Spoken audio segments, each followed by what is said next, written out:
Welcome to the Nonprofit Edge, a podcast series to promote purpose in practice.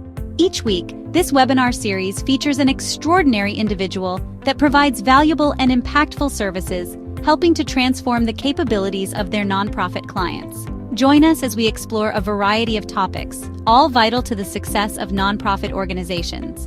Learn and grow from the experience and expertise of our featured guests. Without further delay, let's introduce you to the host of the Nonprofit Edge podcast series, Looney. Hey everyone, and welcome to the Nonprofit Edge, the podcast where we explore the ideas, trends, challenges, and innovations that are shaping the future of our sector. Each episode focuses on a real-world experience that is meant to help nonprofits grow in their impact and strengthen their organizations. And today we're joined by Kyle Houlton, Chief Executive Officer of Covenant Philanthropic Solutions. Kyle is a respected leader in the fundraising and philanthropic advising space, known for his thoughtful approach to leadership, talent development, and organizational culture. Kyle spent years coaching and guiding nonprofit professionals who are navigating the transition from strong individual contributors to people managers. And he's passionate about helping organizations prepare leaders long before they're promoted. And he's done that as a consultant. He's also done that as a in-house fundraising and nonprofit executive leader. So our topic today focuses on a widespread challenge in the nonprofit sector. Many leaders are placed into management roles before they're ready, often because they excel in many cases in fundraising programs, finance, or operations. Yet people management requires a completely different skill set. So Kyle's an advocate for giving emerging leaders the training, tools, and practical experiences they need before they step into management, and then continuing that learning well into their role. So this is going to be an incredibly important conversation for every nonprofit leader out there. So let us jump in. Kyle, thank you so much for joining us. We're glad you're with us. Yeah, thanks, Chris. Thanks for having me on. Really is an honor, and this is a topic that you're right. I think is not just something that I care about and is as important to me, but I think it's objectively important to the sector. Yeah, yeah. Well, you have firsthand experience because you have been in organizations and experienced this individual contributor to manager model before, and then as a consultant, you've coached on it a lot as well and guided organizations. So this is one reason why I kind of want people to know a little bit about your own leadership journey, your path in the sector. So can you share a little bit about how you found your way into the nonprofit sector and philanthropic sector, and what that journey has looked like for you? Yeah. I mean, I think really my journey into the philanthropic sector, the nonprofit sector, began with a sense of personal mission.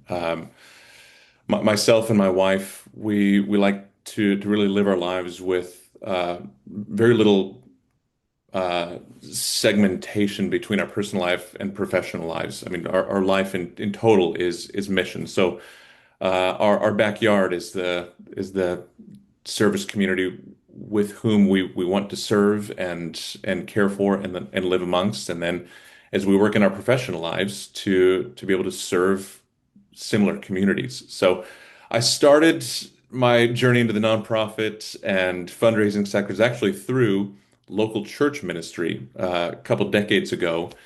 And from there, while at the same time doing that, went into foster and adoptions, again, both professionally and personally. So we're licensed foster parents.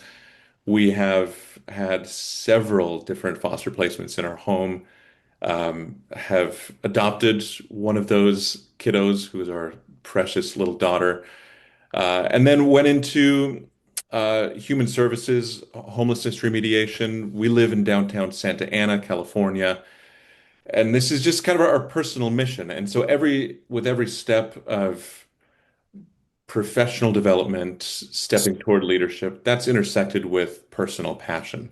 So when I said earlier that this is something that's important to me, that sense of important really has grown over the years. Mhm. That's great. Of all the sort of experiences and roles that you've had that have influenced your approach to leadership and people management, what has been truly sort of transformational for you? What were those roles or experiences? I can think back a couple decades ago. I was given a role in my early 20s. This was this was in Christian ministry, but I had to lead and direct people who were 2 to 3 decades my senior, and Mhm. I was a young buck. Yeah. I didn't have the resume, I didn't have experience, I didn't have seniority that at the time I thought was required to inspire followership. But I was still entrusted to lead these people, and they were looking to me for leadership. And I remember that moment so distinctly. That was when I first realized that managing people has less to do with personal accomplishments and more to do with how leadership and management is actively expressed. Mhm. Yeah, yeah, it's beautiful. I love that. Well, what about the influence of mentors, colleagues, um, other leaders that supported your development, and what did they help you understand about managing people? Mm. Yeah, this is a question where I get to call out some individual people for good reason too. I can think back when I was working at a foster and adoptions organization uh, a number of years ago. I was serving in a department under the leadership of somebody named Carrie Dunkelberger. She was the executive Mhm. director, still is the executive director, and she, gosh, from the beginning of the time that I got to know her, she believed in me. She saw things in me that maybe I didn't even see in myself and others didn't see in me. And she gave me every opportunity to succeed. Nice. She was just kind of the consummate encourager. She didn't spend her time critiquing and correcting, but affirming what was what was good and adulating and celebrating those things and encouraging to put in one way to excel still more. And I just remember how motivating and and inspiring that was to really do well and to aspire to yet further not just personal accomplishments, Yeah. but the success of my broader team. Yeah. Yeah, that's wonderful. And how kind of would you describe your own personal leadership philosophy today, especially as it relates to developing and preparing future people managers? Whew, that's a big question, and it's Well, definitely changed and shifted over the years. yeah, if you think it's a tough question, just wait for the next several questions I have for Yeah, you. well, So, good. Well, I'll tell you, it's definitely shifted as I've become a dad. I mean, I've got 4 kids, and uh, especially as those kids have transitioned from toddlerhood to childhood to teenagehood, realizing what influence looks like rather than just okay. directing behavior. Yeah, right. And so through professional experiences and even just through being a dad, the philosophy has really evolved to prioritize encouragement over correction. Uh, let's say, in trusting those that I'm managing or leading with the safety to fail. So positioning them to try Mm, new things, but giving them that psychological safety to be able to fail. Maybe not over and over, uh, but to fail once and then to learn from it versus micromanagement. Uh, yeah. and I think maybe another thing I would manage or that I would mention is a philosophy of early equipping versus training in response to failure. So Okay. identifying potential qualities of leadership or management and giving opportunities to grow in that rather than positioning somebody for leadership and then having to put out fires along the way. Yeah, yeah. Those are three amazing ideas around leadership that I am sure will come back into our conversation today about preparing these individuals for the people management responsibilities. Um, as you know, as we're talking about today, there are just so many nonprofit professionals. I, I mean, I know this isn't unique to the nonprofit world. So, you know, people are going to hear this and think, oh, it's just a nonprofit. It's not just a nonprofit problem. Sure. It's a universal management, people management problem where there are people promoted into management because they excel at their job, where many are, let's say, individual contributors. So I'm wonderful at my own job. Now I Sure. have to be responsible for being wonderful as a manager of other people who are doing what I used to do, but maybe not measure up to the same level of let's say, activity or success or whatever it might be. But I guess the question is why does this happen so often in our sector that these individual contributors are promoted into management? Well, I think one major reason is because there's a leadership gap, a leadership void. Yeah. Studies over the last decade have over and over confirmed that there is an entire generation of nonprofit leaders who are uh, moving out of their positions of leadership, whether it's into retirement or into a different sector, maybe the private sector, and there just don't seem to be, in a lot of cases, ready-made leaders ready to take their place. But somebody's got to do it, right? That void can't Right. remain empty for overextended amounts of time, lest the organization or broader mission suffer. So, so in the absence of a ready-made leader, what's the next best thing in terms of who could fill that spot? Well, it's those who are demonstrating individual excellence. And I think oftentimes, for a variety of different reasons, individual excellence is seen as a predictor of an ability to manage people. Yeah. And I think that makes sense, right?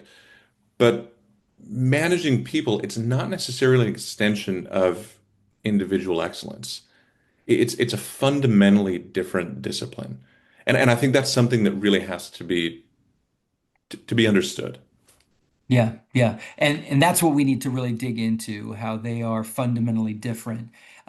Because even hearing it, I'm like, I don't want to hear that something is different because then it forces me to do something entirely different, right? So I'm excited to jump into that, but I still want to understand the problem a little bit more, the challenge a little bit more. So what in your mind are some of the risks for both the organization and the individual when someone becomes a manager before they have the skills or training to succeed?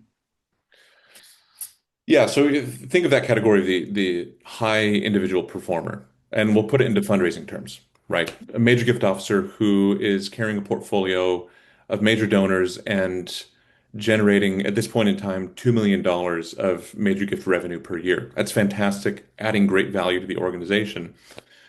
But if that high individual performer is promoted too early into a position of personnel management without the proper training or the assessing of whether this is just the right fit for that person, period, what you risk for that performer is their performance. The somebody who is not currently skilled at something that they are tasked with doing is going to spend an inordinate amount of time and energy and effort trying to figure out how to do that thing that they're not currently equipped to do.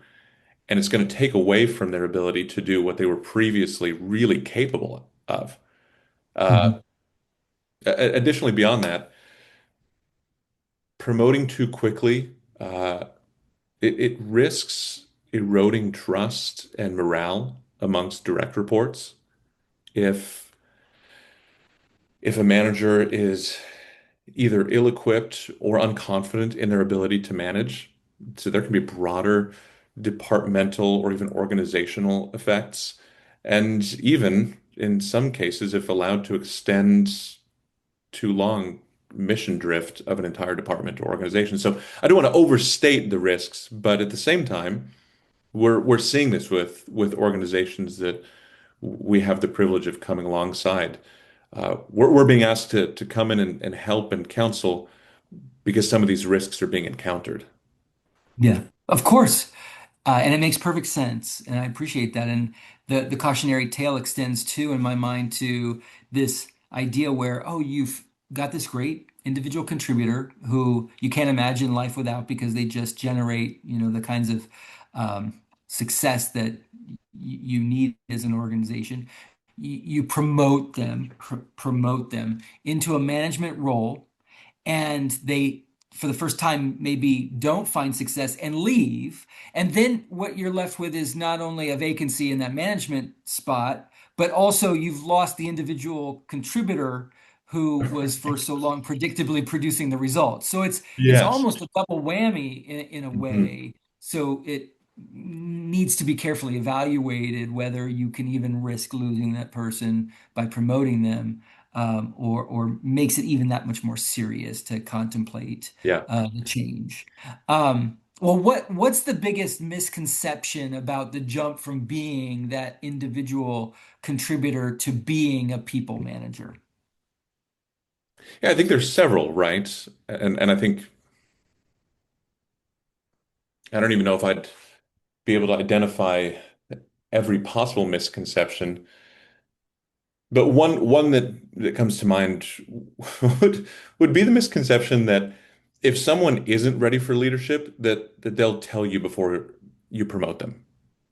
So if I'm talking to a nonprofit CEO or a nonprofit executive director or a head of school, and they're about to promote somebody into a leadership position, I think one of the misconceptions is that if that person knows that they're not ready for it, that they will self-identify and say, "Hey, I'm not ready for this."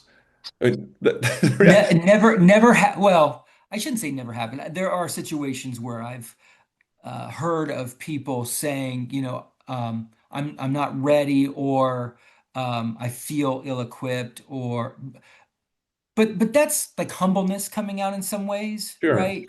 And but most people are like, yes, hard charging, I deserve it. This is the next stage in my the evolution of my career. I'm the king of the world. Onward I go. Let Yeah. up and away. Well, and I mean, I think if I'm a nonprofit CEO, uh, and I tell my staff that they're ready for a promotion or that I want to promote them, I'm telling them that I think that they are competent in this area or potentially competent in this area. They don't want to look back at you and say, "No, I disagree." Uh, and they don't want to be seen as incompetent, as less than capable than you For think they are, sure. For right? sure. Yeah. Yeah. Well, and I think most people that are incredibly driven and successful individual contributors have a sense of themselves as being capable of Right. almost anything. And I don't know too many fundraisers that lack a decent ego. Yeah. They have confidence. They're accustomed to challenge and all of that stuff. Yeah. But this is substantially different, is it Yeah. not, right? I was Again, it's going, a fundamentally different discipline. yeah, It's not just an fundamentally different extension. discipline.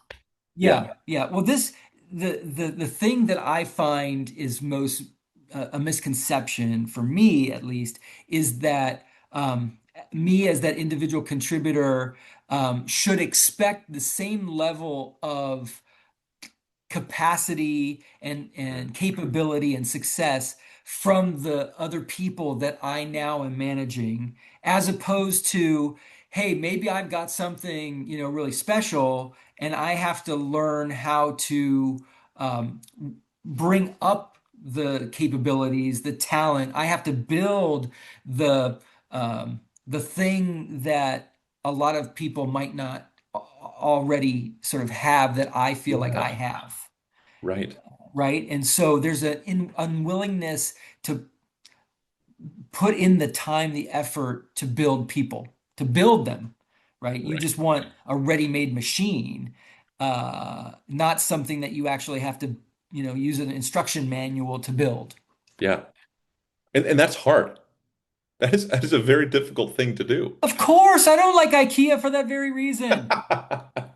I do not want to assemble, and Right. now granted, like, I do find elements of raising up leaders and building people and their skills to be, fun and attractive and scary at the same time. But Yeah. I mean, a lot of people have the misconception that they're going to walk into a situation where the people or the team that they've been assigned are awesome. Yeah. Right. Another, just I'll say this briefly, but another misconception is I think that leadership and people management can be learned on the job without collateral damage. Thank you. 100%. And I think oftentimes the job that you as a CEO or the executive director, the head of schools, that you promote them to, that may be the job where they learn management and leadership through failure. They may not have the opportunity to apply those learnings until they've accepted a new position at another organization because they burned out or burned the team. You Yeah. know, Yeah. I think not to be cynical, not to be pessimistic, but to realize that the risk is real. Correct. Right. The risk is real. And to your earlier point, there does have to be some element of acceptance of failure, especially for new managers. Um, but if that new manager, isn't constantly trying to learn and evolve and understand and improve, that's going to be a real challenge because we were in a room of people today earlier where I think the average tenure of leadership was probably 20 plus years, and I don't think there was a single person there that was like, I got it all figured out. I am perfect. There's nothing more for me to learn. All I need to do right now is teach because I am a genius. I am perfect. Every single one of them was like, "Oh, wow, I hadn't thought about that. Oh, Mm, interesting. That sounds like a good book or sounds like a good system or sounds like a good tool." Just constant learning um and so, another misconception is this idea that everyone that you're going to manage is the same, that you can approach management as a one size fits all. And I think we're going to talk about that a little more, but a misconception, of course. Oh, wow, well, if I like to be managed this way, then everyone else will like to be managed this way as well. yeah. Well, probably not true, right? Yeah, that would be nice, but that's not the real world. Yeah. Yeah, that's not the real world. And, Yeah. and especially when we're talking about people that have certain skills or certain talents that are rare, there comes with that a highly specialized, tailored approach to each individual personality, and a lot of emotional competence Mhm. to sort of adjust your approach, and know when to do that and how to do that. So, Yeah. speaking of those skills or competencies, Hmm. what in your mind are those that nonprofit leaders need kind of before they begin managing people? Oh, that's a good question. And this is where I'm spending a lot of my time lately, as we're working with different nonprofit leaders and helping nonprofit leaders not just to be great managers, but to to manage managers who are able to raise up new managers. I mean, that is a complex skill. So I think Right. some of the things that come to mind is that nonprofit leaders who or let's say nonprofit professionals who aren't yet leaders, but who have potential for leadership and management, they're equippers and not just doers. They're not just asking, how can I help? They're looking outward to their colleagues and saying, how do I create clarity? How can I create capacity? How can I help to create accountability before they're in a position of leadership or management? Um, they're able to create environments where it's safe to fail, but without compromising high standards. Which again, that's man, what a skill that is. They know how to give feedback and receive feedback. That's a critical component of management and leadership, giving and receiving feedback, and not Yeah. just the annual review, outside of the annual review on a Right. regular basis. Um, they're able to carry a vision or a plan. They're able to think strategically. And outside of a leadership position, that's hard to assess and see. But when you do see that, that's a good indicator. Um, gosh, they're oh, people who show the ability to be generalists and not just specialists. It's another great Mm. signal of potential leadership because high individual performers are oftentimes great specialists. They can see their directive and they can apply themselves to it and become successful at it. But most management or leadership positions are generalist positions. It's a multi-competency position or role where you may not be the most excellent at all of those things, but you can demonstrate quality in various things. And the last thing I would mention is that they're delegators, people who don't just act as though they have to be the hero in every situation, but they can effectively hand off, not just drop things on people, but hand off and equip them to do a task and do it well. Mhm, mhm. That's great. Yeah, it's what was going through my mind were the conversations I have with managers who used to be in the trenches, individual contributors, and they miss the the days of yore, the days when they were actually carrying a portfolio in the fundraising sense, carrying a Yeah. portfolio, going out and working with individuals and hunting and the satisfaction of developing relationships and securing the gifts.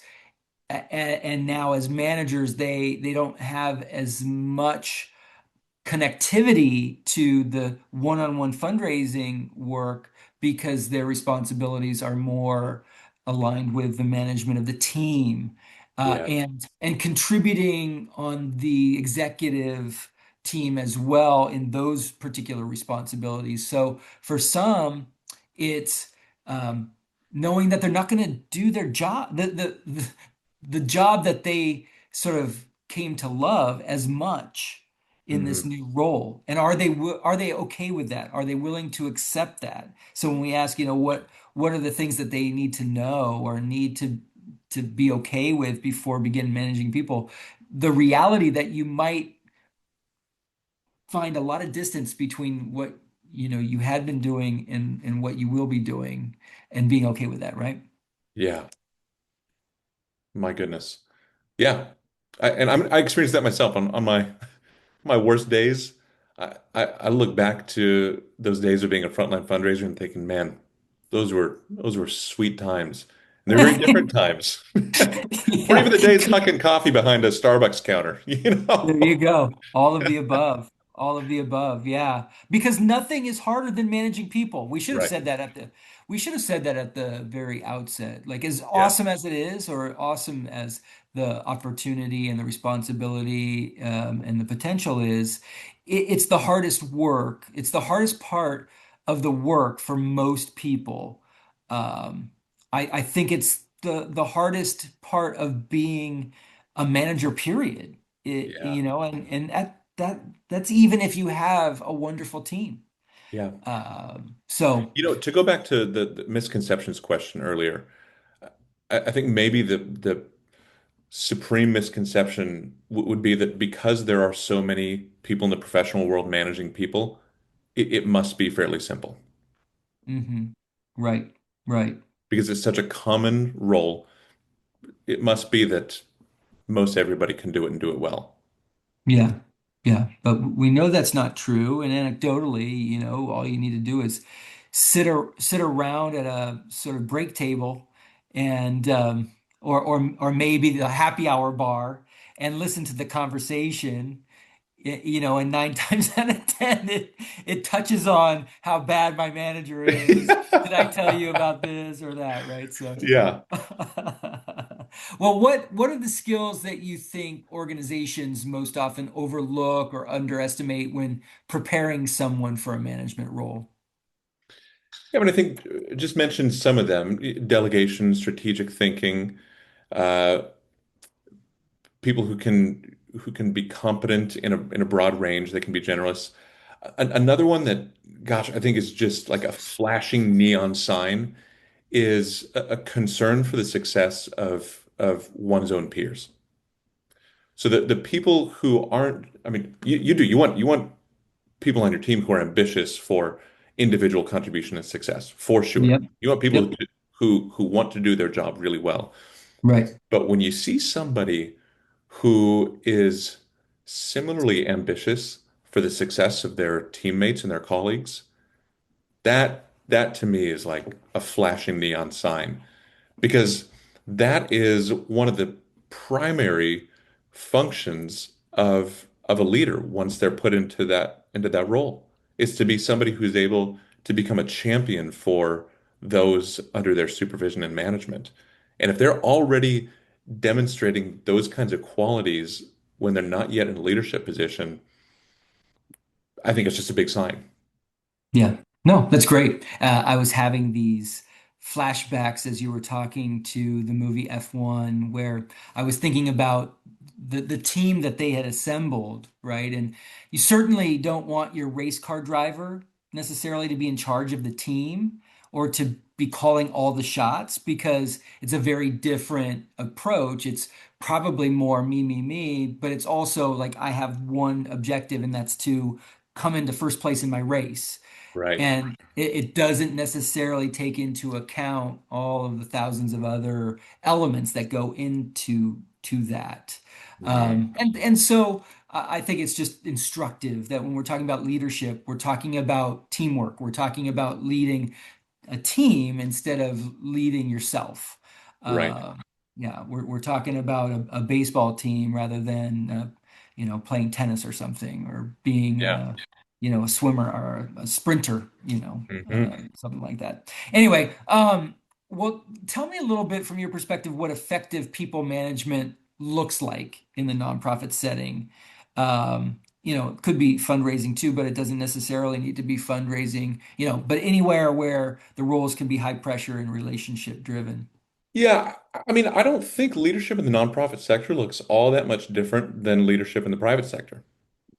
Uh, Thank you. Yeah. and I think that is important to just call out broadly because Yeah. nonprofits uh, is it's a tax designation. It's not a business strategy. So nonprofit leadership looks like good business leadership.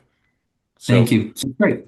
and part of the reason that we see a bit of a crisis in high performers being promoted to leadership may be, but before they're ready, is because some of us fall into the trap of thinking that nonprofits are fundamentally different than all their businesses.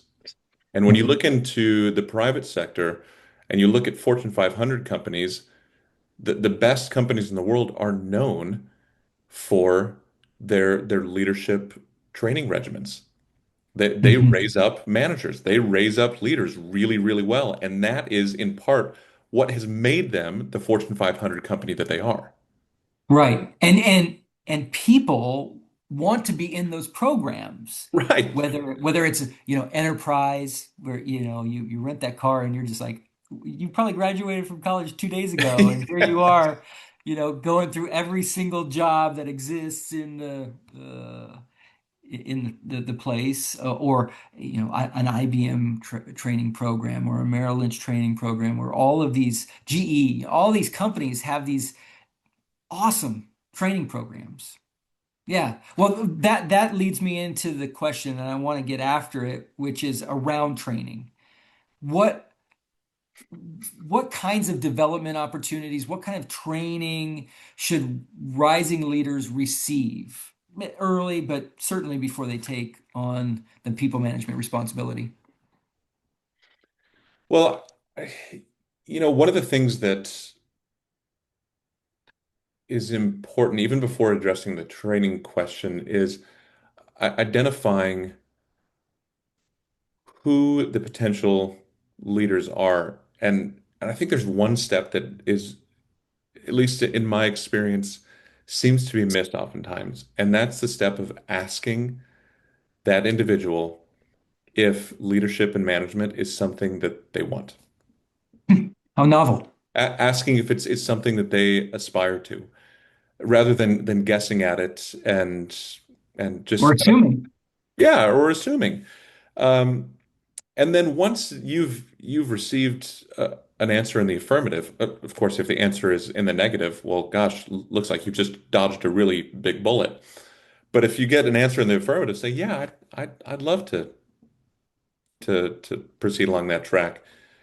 Uh, then I think it's important to tell them that you see leadership potential in them. So Even there's if they say no, you wouldn't yeah, ask the sure, question of someone right, you didn't see potential in, right? yeah.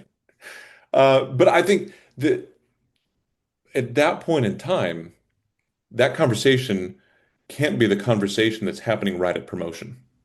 It Right, can't be. right. Hey, do you see leadership potential in yourself? Yes. Okay, great. Here's your new job. As of tomorrow? Yeah. It's that's the moment at which they begin the track toward leadership and management. And it's a no guarantees, no promises sort of track. So it's a lower risk on both sides because it's one that's oriented toward training that individual, giving them low risk, smaller leadership opportunities to lead an initiative or lead a project that that is lower level. Give them opportunities to lead meetings amongst their peers, Good. to have regular check-ins where honesty is expected. You let them know that you expect them to tell you where they need help or where they're still lacking confidence. And placing somebody on that kind of a track, whether it's a 6 month, 9 month track that is leading toward a promotion or an assumption of greater responsibility, helps you to maintain alignment with that potential leader and helps them to feel really supported in the areas where they really do need support. Hmm. Yeah, I love that. I like those examples that you provided, those practical experiences that organizations can give emerging leaders. And if you were just thinking about a couple of the more important elements of training that would need to be a part of someone's growth, if it was a formal training program, like what are some of the key elements that need to be included in that? Hmm. Uh, I mean, education has to be, well, I don't mean to say it has to be. Education could be and should be a good component of that. So Hmm. exposure to educational resources, whether they're webinars, books, articles, uh, mentoring and coaching, whatever that might be, because they're again, it's a fundamentally different discipline. So giving them an opportunity to learn through being educated via materials, I think is a very important component. And then Yeah. there's the sort of laboratory on the job type of training, like I mentioned, being given oversight over small, low risk projects or initiatives to sort of Yeah. test that out and to suss out what's there, what has yet to be developed. Leading meetings, even public speaking opportunities. I think though that has nothing to do with actual management. When you are managing and leading, you're in a somewhat public role. People are looking at you and looking to you. Uh, Right. is that something that creates so much anxiety and stress that maybe we're still too soon in this process? So I think public speaking is a good opportunity to Yeah. just assess how that goes, and then Yeah. giving feedback along the way. Yeah. No, I was just thinking those are great, and I think there's the theoretical elements which you can get from that classroom type learning. The five dysfunctions of a team that we were talking about in our Hmm. meeting earlier today, and um, the famous authors that write on people skills and managing people. Those are available. Those should be consumed. Those should be taken seriously. Then there's the practical stuff that you were talking about, right? Some of those experiences that you can get, whether it's public speaking or leading a meeting or preparing an agenda for a meeting, or even just understanding what the organization's review process looks like. What's the form look like? Yeah. Um, what's the cadence of those meetings? What's the follow-up expectation? How does the CEO want those those feedback loops to happen? So practical stuff and then the theoretical stuff need to be combined. And I would guess that your your thought would center around having a more formal kind of approach and program to it that it encapsulates all of these different elements, right? And that it's not overnight, but it's a 6 to 12 month or maybe longer process. Yeah. I mean, in an ideal scenario, and I think a lot of the nonprofit leaders are probably thinking like, oh gosh, how in the world do I build a program like that? But like you said, it's not, it doesn't happen overnight. The training doesn't happen overnight, nor does building these kinds of structures and cultural elements. Because this is cultural. This is Yeah. a culture where leaders are developed, supported, equipped, and empowered to lead well. Yeah. Well, I think this is important because you asked that question, how am I as a leader supposed to manage all of this? It sounds like a lot of new process. It sounds like a lot of great stuff that takes time that I don't have to develop.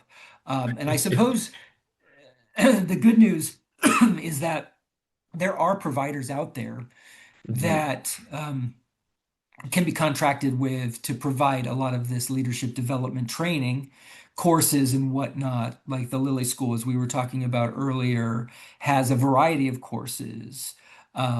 Fulcrum has offerings. You do a lot of coaching and training. So there's immense uh, resources out there.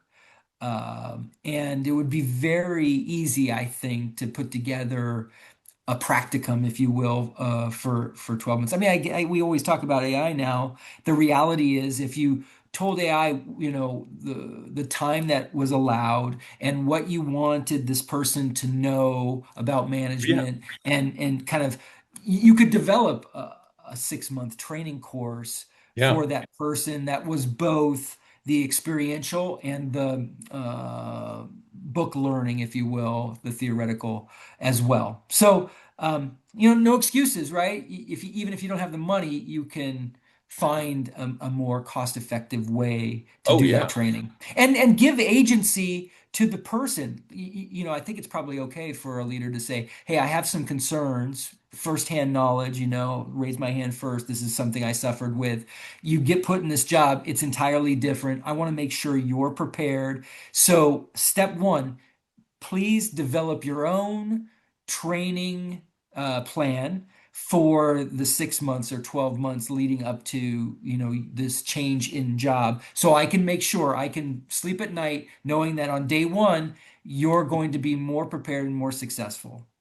yeah, I like that idea, especially since it kind of turns back some of the responsibility, yeah. to this person that says they want to be a leader, right? Well, Mhm. you want to be a leader? Guess what? First thing you have to do is figure out how to train yourself. Yeah. Yeah. And I think a lot of people are going to go, I don't know how to treat myself. I don't know where to start. And I think that's probably a good first step toward learning leadership, because a lot of leadership and management is pioneering work, is taking first steps out before anybody on your team, and having to think strategically and in big picture. That's a great point. Yeah. Yeah, no, it's good, and it's helped me because I had not thought that clearly about those steps uh, Hmm. before someone kind of gets launched into their own people management Yeah. career. And the challenge for so many is budget and the sort of intense sounding steps that are required to develop something. But I think there's a lot of resources out there that can make it easy. One step that we haven't mentioned, and was a big part of my own professional development, is mentorship. And the beauty of mentorship is it's most of the time it's free. I mean, sure, you can go out and find an executive coach or a consultant, something that we're doing very frequently at Covenant. But when I was growing up as a leader, I found the people that I respected and admired, and I just went after them. And I flat out asked them, "Hey, would you mentor me? Would you meet with me once a month, or occasionally? I just want to pick your brain and learn from you." And I could fill up four hands worth of fingers with the people that I did that with, and it Yep. never cost me a dime. Uh, and I would venture to say the majority of the greatest lessons I've learned in growing as a leader came from my mentors. Yeah, 100%. Well, you just locked into something that is maybe the missing element to complete the training required for someone moving into a people management role. We now have mentorship as a core element, Mm, and then to marry that with theory, yeah, right? The books, the podcast, whatever, webinars, and then the practical. right. The This is what a annual review looks like, Yeah. right? This is a, promotional ladder. This is what promotional ladder looks like. These are the Mm, things that you have to achieve, competencies you have to achieve before you get promoted, right? Whatever the practical applications are. So yeah. bringing that mentoring element forward is so important, so great. And I think now I've just got this great triangle visual that I can kind of put Yeah. together and start promoting. I think we just started something, Chris. Yeah, yeah, yeah, yeah. It's my idea. My idea. No, It just kidding. is. Take it and run with it. You could take your cut. Anyway, a couple more questions and then we'll wrap up. Sure. Um, how would you recommend organizations rethink their approach to leadership pipelines so readiness becomes the expectation rather than the sort of exception? Hmm. Well, I think I mean, my mind goes to organizations that are organizationally flat. Organizations that are organizationally flat, meaning that there aren't evident promotional opportunities at just about every level. It's difficult to create a culture where leadership is being aspired to and prepared for. So I think it's got to be clear that there are promotional opportunities, and that leadership and management and professional development is a priority of the organization. Um, and part of that, I think, is seeing that people are promoted from within. So I think if people see that their colleagues and their peers have been promoted, and those who are in management and leadership started at a level like theirs, it's easier for me to see my path toward a similar level. Um, I think another simple tactical move, and this has to be done in conjunction with human resources, of course, but is a budget allocation for professional development Hmm. for every staff, to ensure that the resources do exist for that development to occur. When they're, I mean, what you see in the budget. shows where priorities are and where priorities aren't. Uh, and and that can be a great way to take yet another step toward fostering this kind of culture. Um, and I think there are some staff who may be looking for leadership and don't see that professional development allocation as a part of their benefits package and think, well, it looks like this may be a short-term job for me, and I'll go find that elsewhere. Interesting. Yeah, yeah. Okay, well, let's wrap up with a question that I kind of came up with on the fly because the questions I would normally ask about, well, what would you recommend, someone do? What's something, someone hasn't thought about, or how would you design a model of leadership development? Like you answered all those questions, which is amazing. So this is a little bit interesting. And given what you said about how leadership in the private sector is not dissimilar to leadership in the public sector, in the nonprofit sector. Um, how could you imagine involving others, like, for example, board members or other volunteers, in the training of new or emerging people managers, given the fact that they are an asset and oftentimes a free asset to the organization? Is there a role? Is there a way to get them involved in the people development process? That's that's a really insightful question. Uh, One that I haven't thought about, but as you're asking the question, um, one of the things that comes to mind is that oftentimes board members are on the board due to the success that they have achieved in the private sector or wherever they've been. So they know leadership oftentimes. They've been successful. They've built teams. They've built enterprises. They've gone through the process of failing and learning from failure and getting back up and becoming even stronger. So I think as you asked the question, I'm thinking we've been talking this whole time about how does a CEO or an executive director or a senior nonprofit leader position their staff for leadership development. But I think that question you asked, it it illuminates a great point that if a CEO has a strong board, they have strong leaders surrounding them in their board whom they can leverage to use their oftentimes far-reaching experience to assist with even just a mentoring component, allowing Right.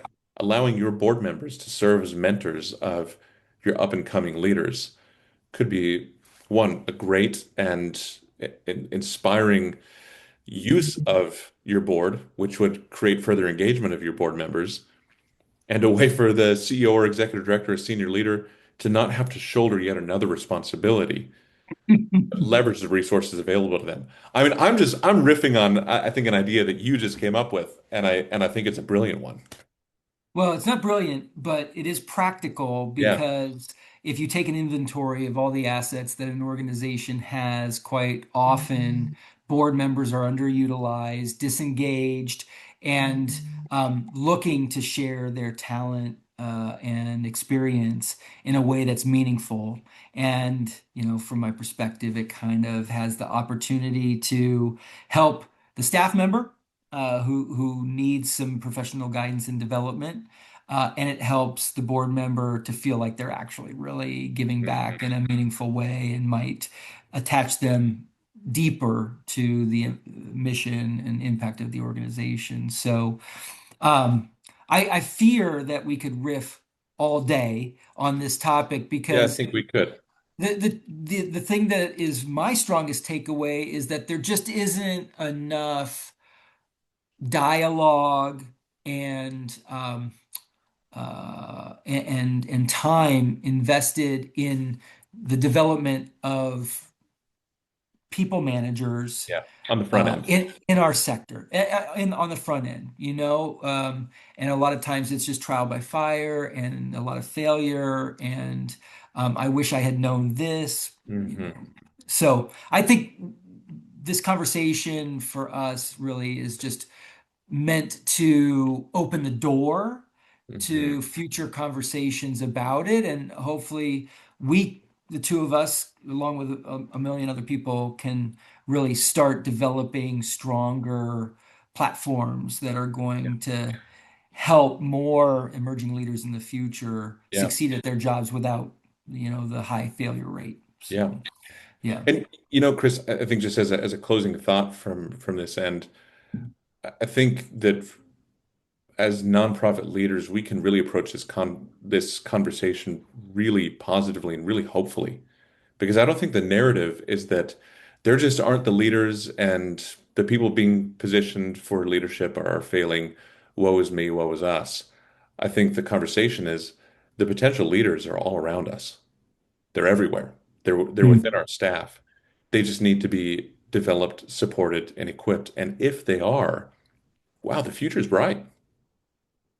Well, I like that perspective. I believe it. And it's the only way to approach it because the sector is requiring the success of these leaders because there's so much need out there. So we can't afford to fail, and we have the talent. So, Kyle, thank you for sharing awesome insight and perspective on this critical issue in our nonprofit sector.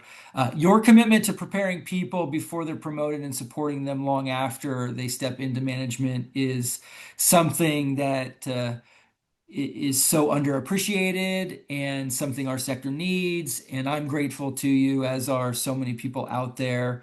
Unfortunately, we need to conclude today's episode. I want to thank everyone for listening. If you like this content, I certainly encourage you to like and subscribe to the Nonprofit Edge. But also don't forget the two other podcasts that we produce, Lead for Good and also Mastering Fundraising. All three podcasts are really focused on tackling some of the more challenging topics in the nonprofit sector through the lens of extraordinary leaders who work on these issues every day. So again, Kyle, thank you. And to all of my friends out there, yeah, you bet, Kyle, thank you. To all of my friends out there, we'll look forward to seeing you real soon. Take care, everybody. Thank you for joining us for the Nonprofit Edge, a podcast series to promote purpose in practice. We hope you've enjoyed this presentation and learned some important lessons from our featured expert. We always want our content to be informative and to position nonprofit leaders to succeed. Please join us again for our next podcast. In the meantime, we wish you all the best and encourage you to learn more about Fulcrum Nonprofit Leadership by visiting our website at www.fulcrumleader.com.